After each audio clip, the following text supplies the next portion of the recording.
Welcome to the Three Things Podcast. I'm David Iglesias, Director of Wheaton Center for Faith, Politics, and Economics. You may be wondering why this podcast is called Three Things. You were probably taught by your parents, like I was, that it was impolite to talk to people about three things: religion, politics, and money. But what happens if your job is to talk about those three things? Well, let's find out.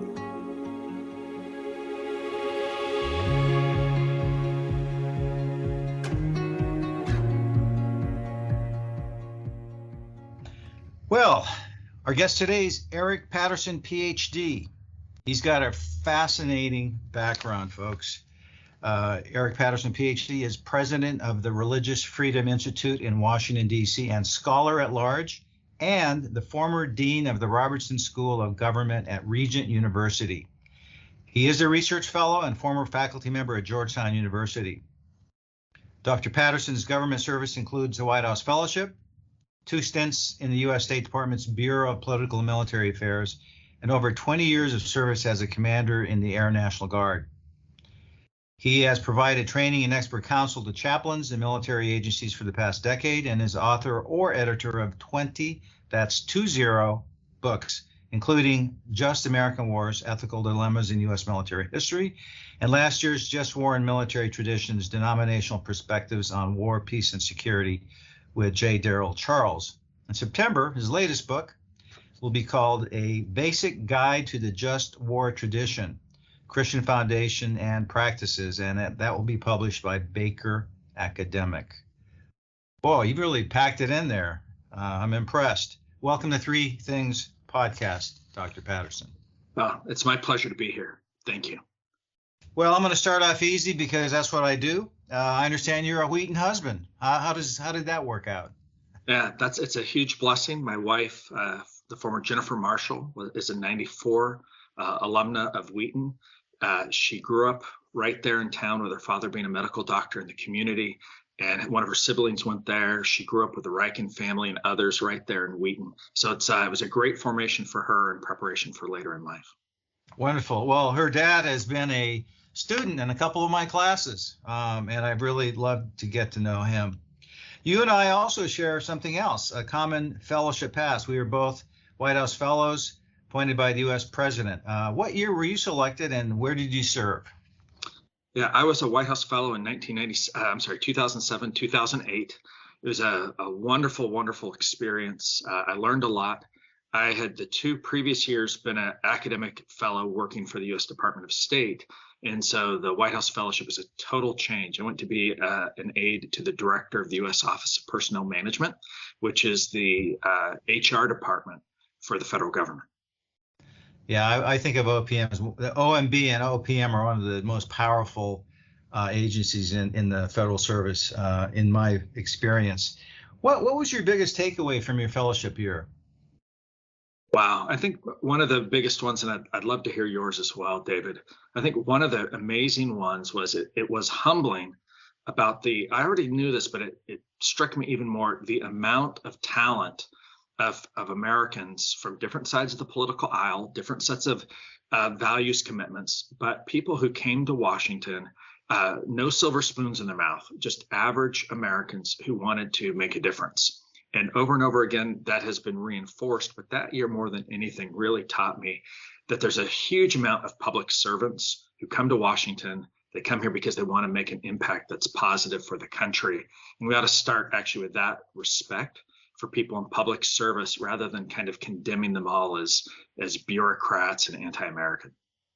Yeah, I mean, I can't possibly improve on that, but I can give a kind of a parallel account.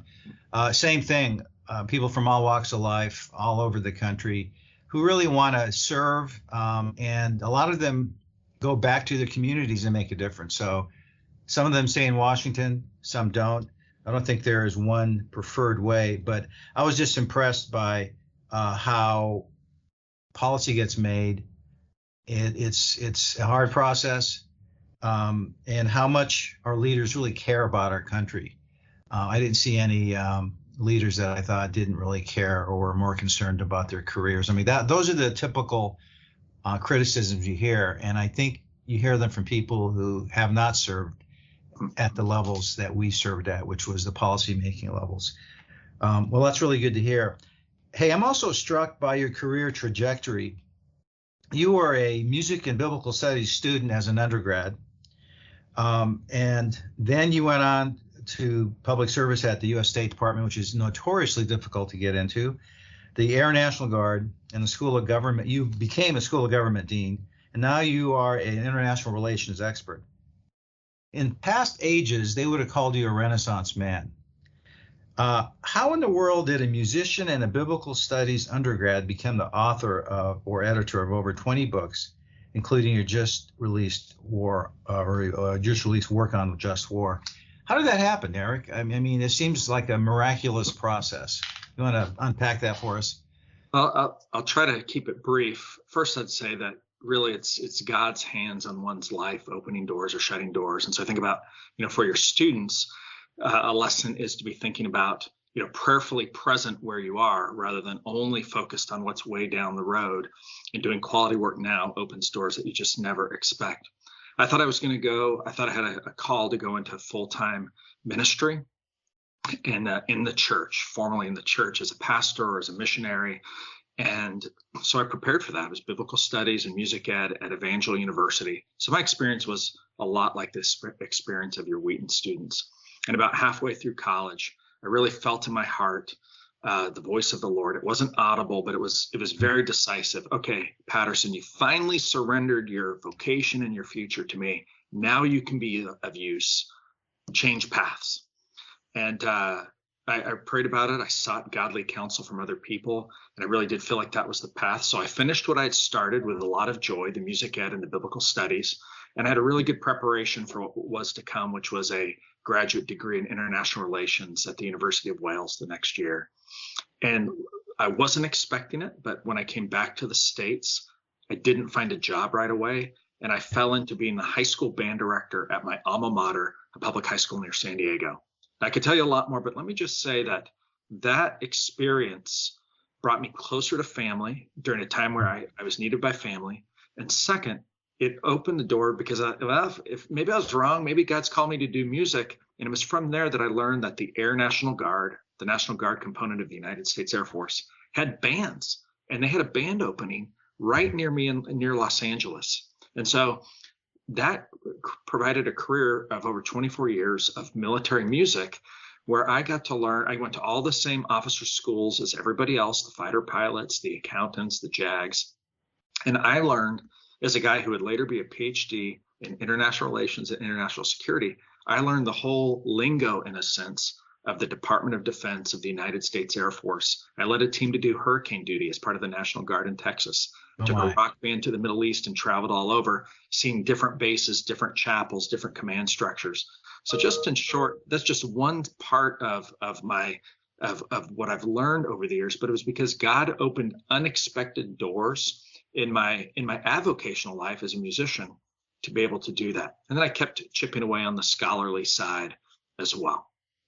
Yeah, it's interesting how we can have plans as a 20-year-old and very few of those plans ever come to fruition. And one day you wake up and you're 40 and you're doing something probably completely unrelated or not very related to what you initially intended. I work at Wheaton. I talk to a lot of students, and a lot of them really have no idea what they want to do. Or worse, they want to do everything. They're interested in everything. And I'll tell them, well, you're going to have to figure out where God is calling you. And that is a process that is hard.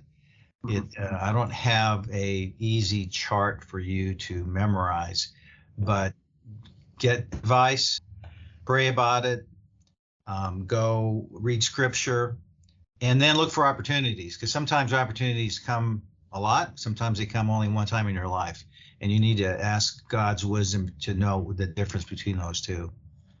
David, just on that point, I received a note in my box as a young professor at Vanguard University, a Christian college in Southern California. I received a note in my box that there was a fellowship, an arms control fellowship at the State Department. But I was leaving the next day for 6 weeks of military training during the summer. And I thought I was going to miss the deadline. So it looked like a neat opportunity. I wasn't really qualified. I had only been out of my PhD from UC Santa Barbara for 2 years. I threw it away. But Yeah. when I came back 6 weeks later, that one crumpled thing was in the trash can because I'd taken the trash out earlier. And I opened it up and I saw that the deadline was actually 2 days away. So I dropped a resume and a letter into a next day envelope, mailed it to Washington. Long story short, 16 months later, I was working at the State Department. Oh my. And so that's one of those moments where it's unexpected.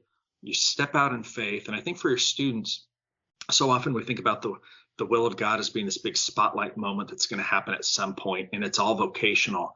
And we have to realize that 95% of our calling and God's will we already know. Love God, love our neighbor, and that our vocational path is not our only path because we continue to have responsibilities or vocations as a son or daughter or spouse or a husband, a father of children in our local church.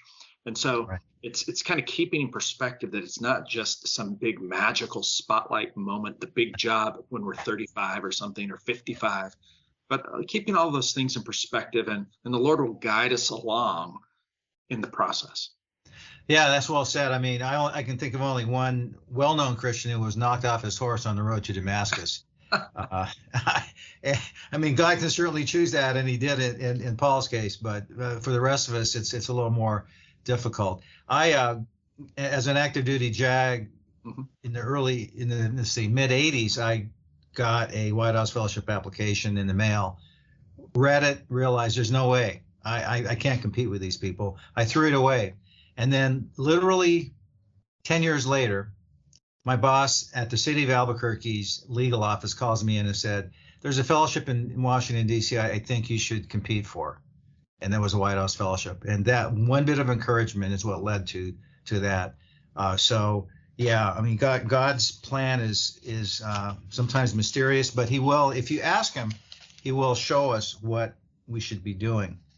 Now, tell me about your latest book, which I believe is coming out this fall, Basic Guide to Just War Tradition, Christian Foundations and Practices. What exactly is just war theory? So much of my career has been interested in my deep love of faith and religion and morality on the one hand, and how to understand its application in international security. So if I was going to boil down what I love to do and what I've been trying to do, it's been both as a practitioner and a scholar in that realm. Christian just war thinking is an approach to thinking about order, justice, and security from a distinctly biblical and theological perspective. You know, the Bible has a lot to say in the Old and the New Testaments about leadership, about stewardship, about counting the cost before building a tower or going to war. It provides us with examples of leaders and statesmen, Nehemiah, Hezekiah, David, Joshua. And we have teaching in the New Testament about how important it is. It's amazing. In Romans 12 and 13, it talks about interpersonal dynamics and love of neighbor. And the very next verse then says, basically, but when you're talking about collectives, when you're talking about society, we're talking about lots and lots of people, you have to honor the king because God has put political authorities into positions for the purpose of justice and security. That's Romans 12 and 13 in a nutshell, that God has provided order and justice as the benchmark in society. And that certainly shows up in the preamble to the U.S. Constitution, because one of the core duties of the federal government is provide for the common defense. I mean, it lays it out. Safety is a core duty of our government. Now, as I understand it, because as a retired Navy JAG, we had to study some just war theory. It's ancient. I mean, it goes way back to the early centuries after the church was established, right? That's right. So both in what you might call the noble pagans, people like Cicero understood that there's a moral framework for the use of force and for government authority. And similarly, we have teaching from the Bible and then immediate application in the first, second, and third centuries by Christians thinking about, for instance, if someone converts to be a Christian and they're serving in the Roman military, how do they navigate that? And then teaching in the third and fourth centuries more and more on the responsibilities of people and high government officials to, first of all, make wise decisions that are moral about when to employ force. And then second, how force can be employed on the battlefield or in law enforcement in ways that's moral and restrained. And of course, over time, because the goal is always peace, we've developed really a third category that has to do with the ethics of late and post-conflict with an eye towards peace. Yeah. I had a student, just had this conversation recently with a student of mine who was kind of surprised there was such a thing as just war, because I think he bought into the aphorism, all is fair in love and war, and that's simply not true. I think there have been standards for millennia. Now, when just war theory was created by the early church and by righteous pagans, as you would call them, was the intent nation states only, or did it apply beyond nation states? Yeah, as I lay out in this new book, thanks for mentioning it, that'll come out in September. It's really about the principle of authority first and foremost. The fundamental questions for just war thinking are the use of force can be just, it can be moral if it's by a legitimate authority on behalf of a just cause with right intention. And a legitimate authority throughout history could be the leader of a small tribe, for instance, or it could be an empire, or it could be what we have in recent times, the modern nation state. But it's the leaders there who are responsible for me. And why are they responsible? Because they have a role to play, like Romans 13 says, to protect and to defend the common good, to stand for the rule of law, to impose justice. And so those are the people, regardless of regime type, regardless of government type, they have that role to play. I think it's telling that Jesus, the founder of our faith, when he talks about the military, he doesn't criticize it. He had a great opportunity because he's living under the Roman rule in Palestine. And what does he say about military leaders that he came in contact with? Very, very positive. Like greater faith has no one than this centurion. He saves his criticism for the religious people, which is, I think, pretty well known. But I can't think of one instance in which Jesus or his disciples criticized the military for executing their military duties. What do you think of that? Yeah, I think that this is exactly right. So Jesus says very little, except for this instance that you said, that it was a Roman who had greater faith than anyone in Israel. So obviously there was this was not a pagan dog in a sense. Right. And I'm using a phrase from the time that Jews often called Romans. John the Baptist, in encountering Roman military, said, well, here's the two things you need to do. Be content with your wages. In other words, don't fleece down the populace. Don't misuse your office. And second, treat the populace well. Peter told us to pray for those in authority, rulers and kings. And of course, we have the teaching of Paul in Romans 13. So there's zero New Testament teaching, first of all, that's against government, that's against the military law enforcement, that says that Christians may not have that vocation like they did in the Old Testament. In fact, Paul greets members of Caesar's household, meaning the people working right there in the imperial establishment. And we have no examples of a political pacifism in the Bible. In other words, saying, no, I could never serve in law enforcement. No, I could never serve in the military. If I had a vocation, I should always turn the other cheek to protect the poor. Remember what C.S. Lewis said? C.S. Lewis said, Jesus's hearers, when he said turn the other cheek, knew that what he was talking about was the ethics of common village life, and not having your losing patience, but having forbearance in the normal friction of daily life. And he went on to say, none of Jesus' hearers would have thought that should a homicidal maniac try to kill a child, that I shouldn't intervene and stop. Right. Or if the police officer sees an individual ready to shoot and kill somebody, he needs to intervene. We had a case in Albuquerque in which a concealed carry gentleman saw a man stabbing a woman at a Walmart. So he pulls out his gun and shoots him dead. The DA rightfully did not indict him because he was protecting the life of an innocent woman. Turns out it was the ex-boyfriend of the woman. He did not kill her, but he wounded her, and she would have been killed but for the action of the armed citizen. David, can I pick up on that? And this is the difference between force and violence. Right. Force is restrained. It's in the hands of legal authorities. It has a purpose towards justice and security. Violence is something different. Right. Violence is unrestrained.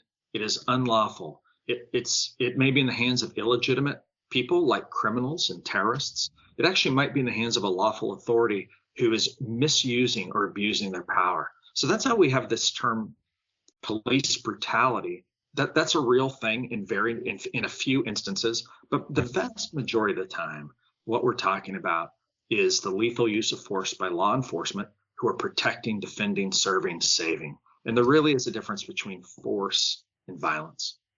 Right. So when I became a White House Fellow, my job as a civilian was to defend police officers who were being sued for excessive force cases. Wow. So I took to court, tried cases involving fatal shooting, non-fatal shootings, and excessive force. It was fascinating because the Supreme Court ruled very clearly that force was, if applied correctly, was legitimate. And so I teach a class called Civil Rights Police Action. And I really struggled with what do I call the use of force? So I called it police action because I didn't want to say police misconduct because that assumes that the action is illegitimate. And it rarely is. Normally it's disciplined. It's for a reason. And again, to use your language, it's to stop violence, unprincipled, illegal violence. So I'm going to switch gears here a little bit because we could talk about this all morning, and my students have all told me, keep your podcast short, please. What's the most useful class you took in college as an undergraduate? Yeah, well, let me first say that we do have some other folks at Wheaton who work in this area. Professor Emeritus Mark Amstutz has worked on ethics and international affairs for a long time.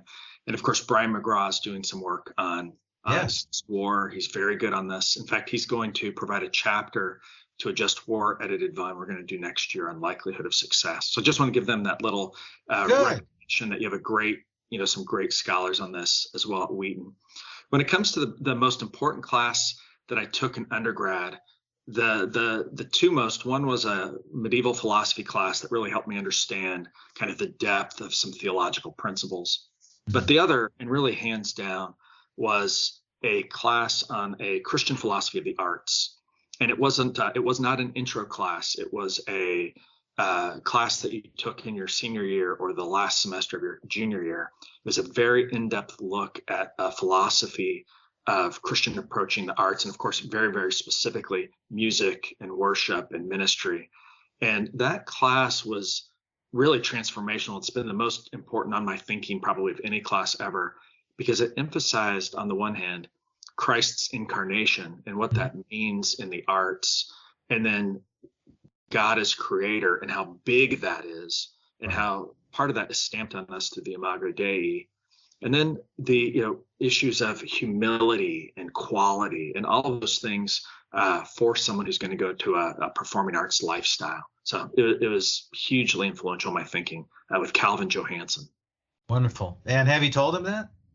I have. In his book on music ministry, on Christian approaches to this, I've probably given as a gift 15 or 20 times over the year. I've read it multiple times. And I had the pleasure of telling him in writing and in person over the years.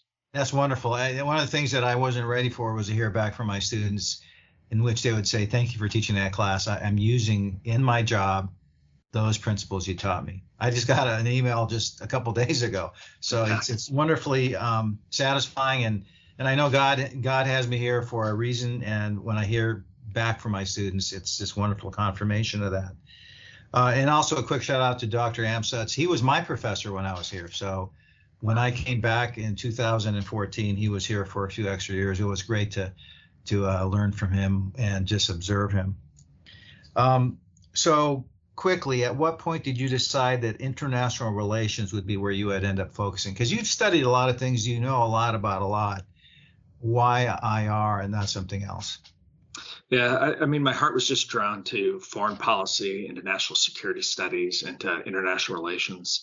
I've always been interested in travel. I think a little bit of that happened as a kid. Our church, a wonderful Assemblies of God church, had missionaries come and speak most Sunday nights, probably 3 Sunday nights out of the month. I know you come from a missions family. And And my parents would often invite missionaries over for lunch or for dinner at our home. So I think when I thought the Lord was calling me into ministry, I kind of had a hope that maybe I'd have a National Geographic lifestyle.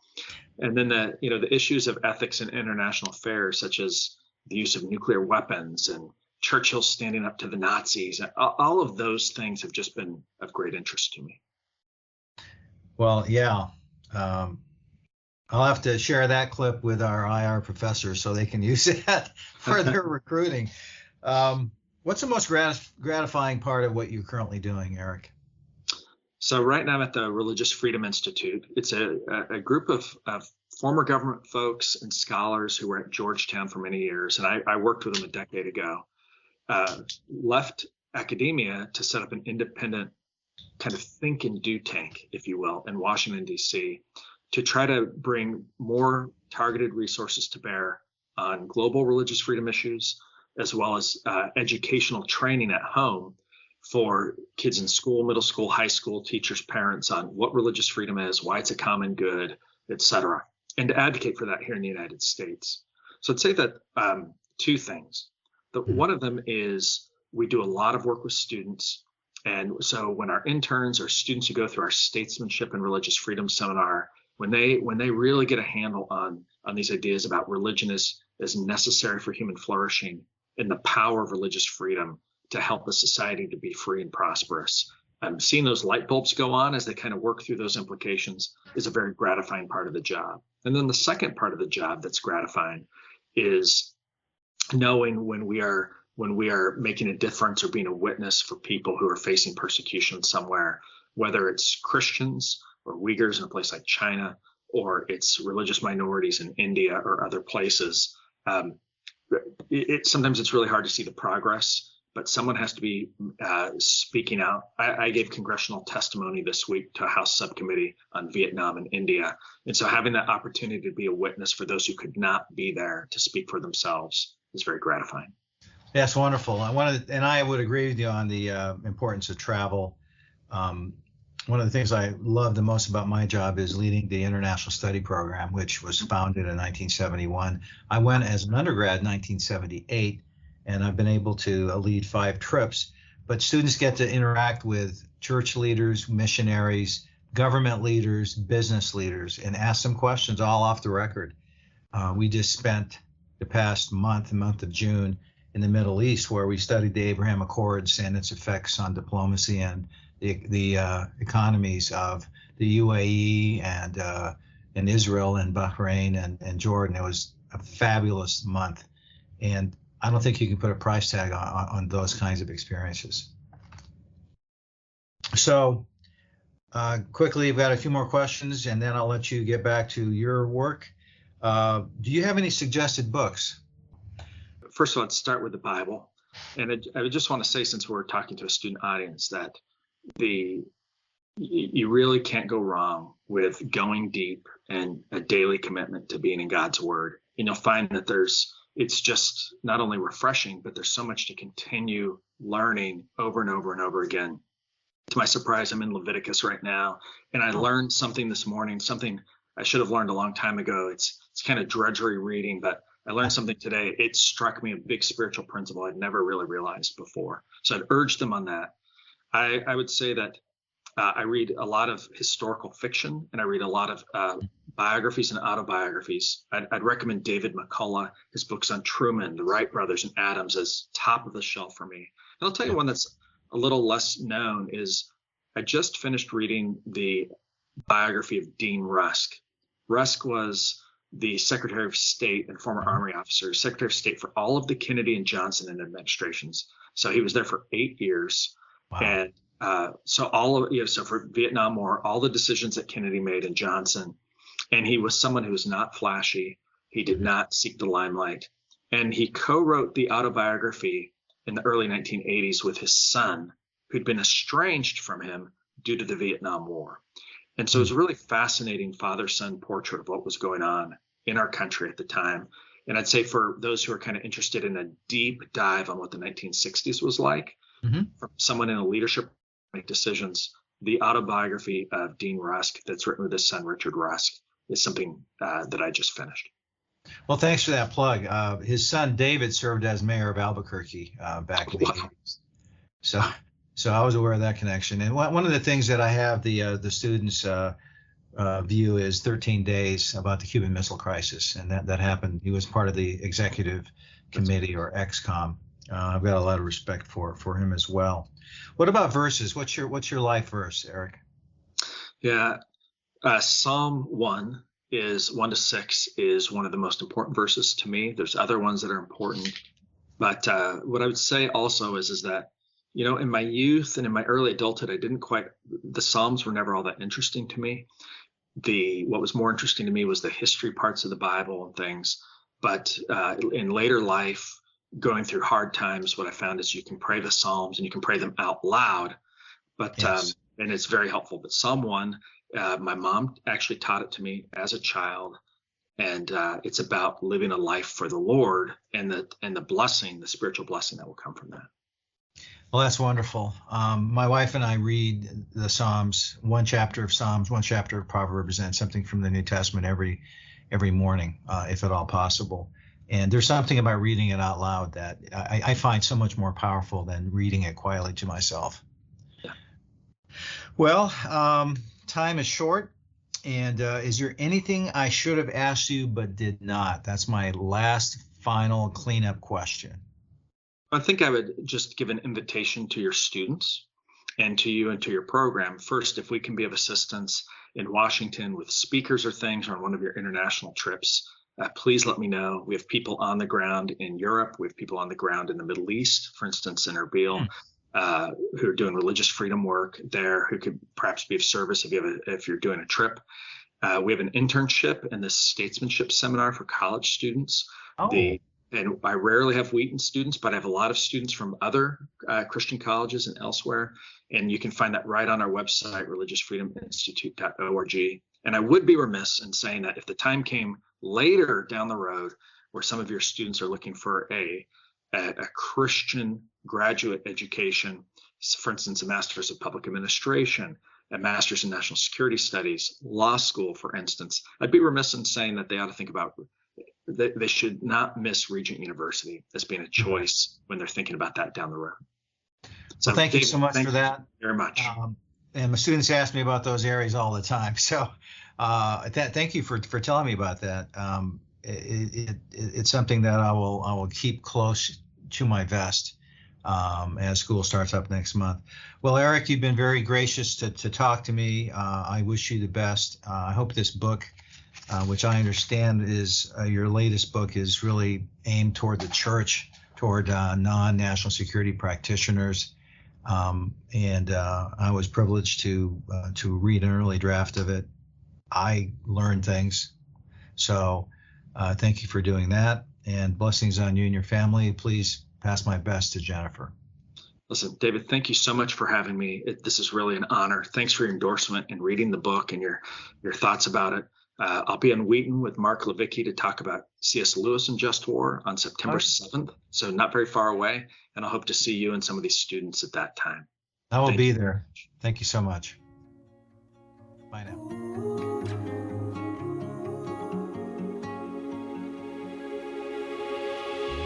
You have been listening to Wheaton's Center for Faith, Politics, and Economics podcast, 3 Things with host David Iglesias.